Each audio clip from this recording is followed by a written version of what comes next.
SBN Telugu ఛానల్కి స్వాగతం. ఏ ఉద్యోగికైనా బదిలీ తప్పనిసరి, పని చేసినప్పుడే గుర్తింపు. పదోన్నతిపై వెళ్తున్న ఉద్యోగులకు ఘన సన్మానం. Lakshmi charitable trust chairman Gade Raghunath Reddy Telangana గ్రామీణ బ్యాంక్ ఇందుత్తిలో గత 5 సంవత్సరాలుగా మేనేజర్గా విధులు నిర్వహిస్తున్న ఆశీష్ గోలే బదిలీపై కరీంనగర్ బ్రాంచ్ బదిలీపై వెళ్లారు. ఫీల్డ్ ఆఫీసర్ పోతనాచారి మేనేజర్గా పదోన్నతిపై నిజామాబాద్ జిల్లాకు బదిలీపై వెళ్లారు.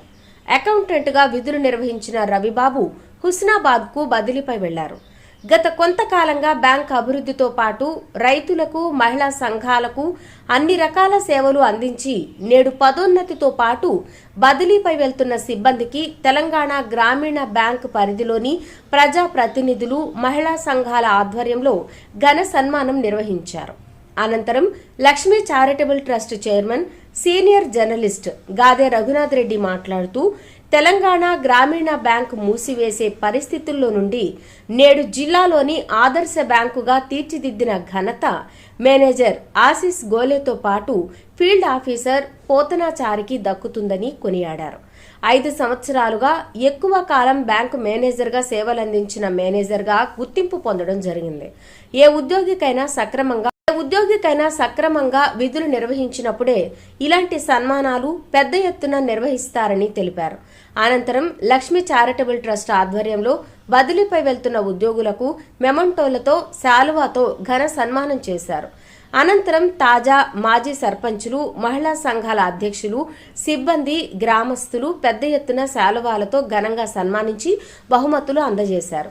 ఈ కార్యక్రమంలో తాజా మాజీ సర్పంచులు అందే స్వరూపస్వామి, ఓగులాపూర్ బోయిని శ్రీనివాస్, నార్లపూర్ బొల్లి కనకయ్య, గొట్లమెట్ల బోలుమల్ల చంద్రయ్య, తాజా మాజీ ఎంపీటీసీ అందే స్వప్న చిన్నస్వామి, మహిళా సంఘ అధికారులు ముంజా సంపత్, వివో సంఘం అధ్యక్షులు బందెల మల్లవ్వ, సీఏలు కత్తి లావణ్య, గాలిపల్లి లక్ష్మి, సింగిరెడ్డి లత మరియు డాక్టర్ రాజేందర్, బుర్ర సురేందర్, కూన సంతోష్, పొన్నం తిరుపతి, కోమటిరెడ్డి సునీత, ముత్యం రెడ్డి, బుర్ర స్వామి, అంబటి మోహన్, సోన్నాయిల్లా భరత్, నడిగొట్టు కిరణ్, కూనా శ్రీను, గట్టు కిరణ్, మున్నా, కూనా సతీష్, యాదగిరి బ్యాంకు సిబ్బంది, గ్రామస్తులు, మహిళా సంఘాల నాయకులు తదితరులు పాల్గొన్నారు.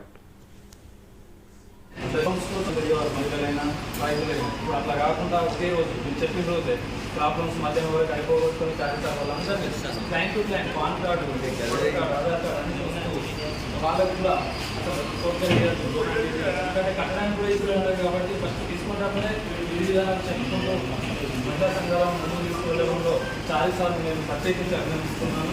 అలాగే గత పాత బ్యాంకులో ఉన్నప్పుడు 1,02,000 చొప్పున తీసుకున్నా కూడా తెల్లారి కాకుండా చెప్పారు వాళ్ళు. అప్పుడు కేంద్ర గవర్నమెంట్ ఇస్తూ, స్టేట్ గవర్నమెంట్ ఇస్తూ 3%.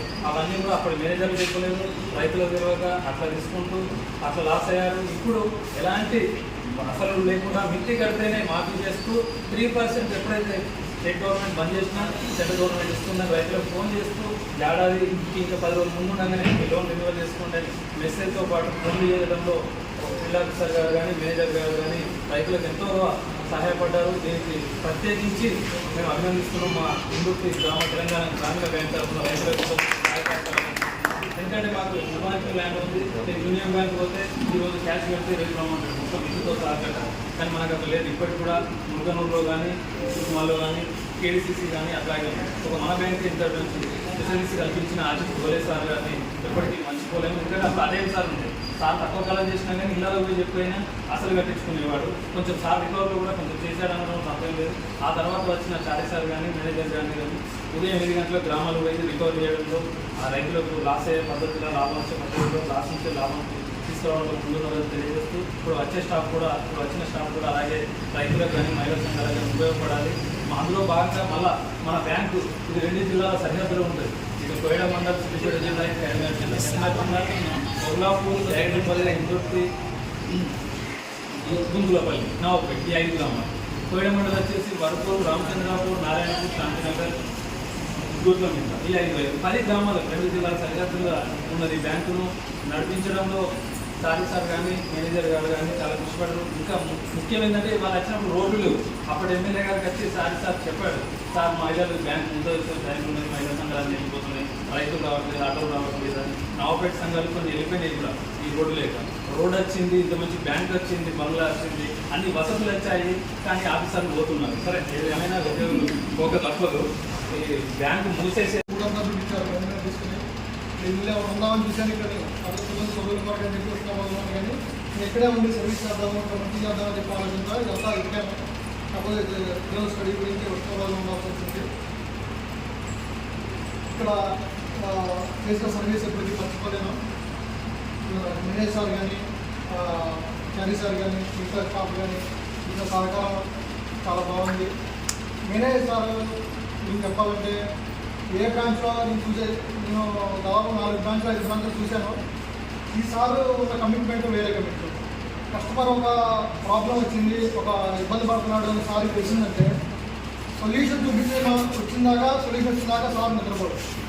అసలు ఆయన తెలియపోయినా ఎక్కడెక్కడో ఫోన్ చేసి సొల్యూషన్ చూపించి ఆ కస్టమర్కి ఇబ్బంది లేకుండా చేసే ఆలోచన చేస్తారు. అది భాష రాకుండా అలా చేయటం అంటే అది సామాన్య విషయం కాదు. ఈ స్టాఫ్ ఒక్కొక్కరు ఒక రకంగా ఉంటారు. కోపం ఉంటుంది, ఒక్కొక్కరు ప్రతి విషయంలో కానీ అందరినీ మోటివేట్ చేసి చేయడంలో సార్ చాలా ముందుంటారు. సార్ ఎప్పటికీ మర్చిపోలేము. అంటే చారీ సార్ పైకి కోపంగా ఉంటారు, కానీ చాలా మంచిగా ఆయన సార్. కోపంలో ఉన్న వాళ్ళకే నిజాయితీ ఎక్కువ ఉంటుంది. వర్క్ విషయంలో మనకి పర్ఫెక్ట్. ఆ సార్ ప్లేస్లో వచ్చిన వాళ్ళకి అసలు ప్రాబ్లం ఉండదు. ఎందుకంటే అంత పర్ఫెక్ట్గా ఉంటుంది డాక్యుమెంట్. కానీ ఇప్పుడు నేను వేరే బ్రాంచ్కి వెళ్తున్నా, కొంచెం భయపడాలి.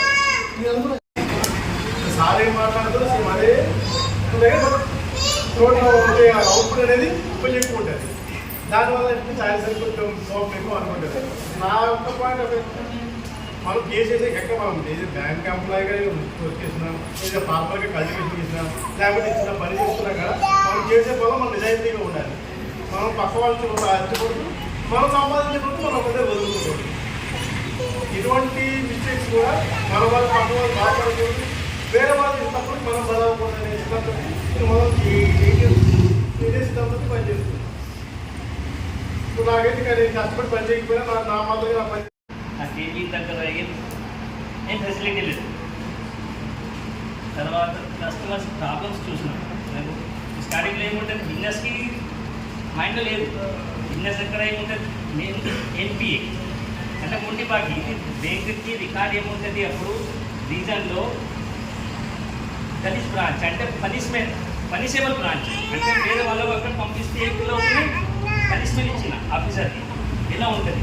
మనం కరీంనగర్ రీజన్ నాకు ఎట్లా వచ్చింది, స్టార్టింగ్ పెళ్లి రాదు, కస్టమర్ చెప్తుంది నాకు 8 రాదు, సబ్జెక్ట్ తెలుగు రాదు అంటే నాకు అప్పుడు సెల్ఫ్ కాన్ఫిడెన్స్ ఎక్కువ ఉంటుంది. నాకు ప్రెషర్ ఎంత ఎక్కువ అవుతుంది అన్నీ బేర్ చేస్తాను. బాబు నాకు 2-3 నెలల వరకు నాకు ఎక్కడి నుంచి పోయి మీకు భరోసా రాదు. నేను డిక్షనరీ తీసుకున్నా, 2 డిక్షనరీ ఉన్న తెలుగు లోకల్ వర్డ్స్ నేర్చుకోవాలి. యూట్యూబ్ చూస్తున్నా. నేను కస్టమర్ తోటి ఎంత మాట్లాడాలంటే ఏమేమి వర్డ్స్ ఉంటుంది, రెగ్యులర్ వర్డ్స్ అర్థమైంది. ఆయన తెలుగు పర్సన్, బట్ ఆయన తెలుగు అంటే ఇంగ్లీష్ వర్డ్ ఎక్కువ యూజ్ చేస్తున్నాడు. కస్టమర్కి ఇది కూడా ఇబ్బంది. నేను తెలుగు అంటే టోటల్ తెలుగు అని చెప్పాలి, అర్థమైందా. వాళ్ళు యూజ్ చేస్తున్నారు ఇంగ్లీష్ వర్డ్, తెలుగు ఉంటే ఇంగ్లీష్ వర్డ్, కస్టమర్కి ఇంగ్లీష్ అవుతుంది. నేను తెలుగు అంటే తెలుగు చెప్పాలి. వాళ్ళకి దాని తర్వాత నాకు మధ్యాహ్నం తర్వాత నా దగ్గర వస్తున్నారు కస్టమర్, సార్ ఏం చేయాలి, నేను తెలుగు అర్థం కాదు రాలేదు, హాస్టల్ మాట్లాడుతున్నారా. ఇది ఏముంటుంది బ్రాంచ్ అని చెప్పాను కదా సార్. కూడా ఇది ప్రాబ్లంకి సిచ్యువేషన్ నేను చూస్తున్నాను. అక్కడ ఏమని ముందు వాటి ప్రాబ్లం ఎందుకు మంచి కస్టమర్స్ ఉన్నాయి, బట్ నాలెడ్జ్ లేదు, ఎడ్యుకేట్ లేదు, బ్యాంకింగ్ ఫైనాన్స్ అవేర్నెస్ లేదు. నేను బాగా మీటింగ్ చేసిన. మీటింగ్ తర్వాత కస్టమర్కి 15 డేస్లో పర్ఫెక్ట్ ఫీల్డ్ ఆఫీసర్ చూస్తున్నా కదా.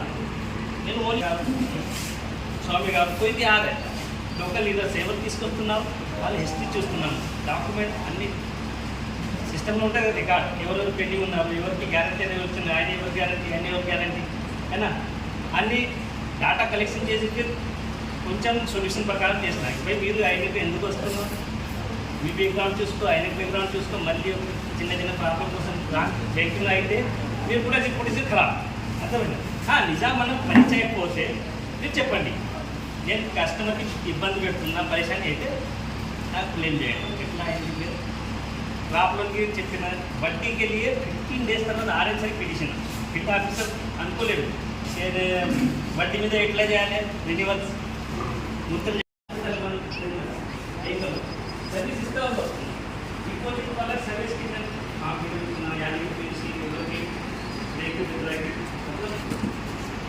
రెగ్యులర్ యూజ్లో మనం వచ్చినాయి కస్టమర్ ఏమైనా అవేర్ అయ్యింది వడ్డీకి గురించి ఫోటో పెట్టి జరిగింది. షాప్లో ఎస్ఎస్జీ వాళ్ళు కూడా ముందు వాటి ఫస్ట్ నేను మీటింగ్ నాకు ఫస్ట్ కంప్లైంట్ ఏమైంది గ్రూప్ రిటర్న్ కంప్లైంట్ ఫస్ట్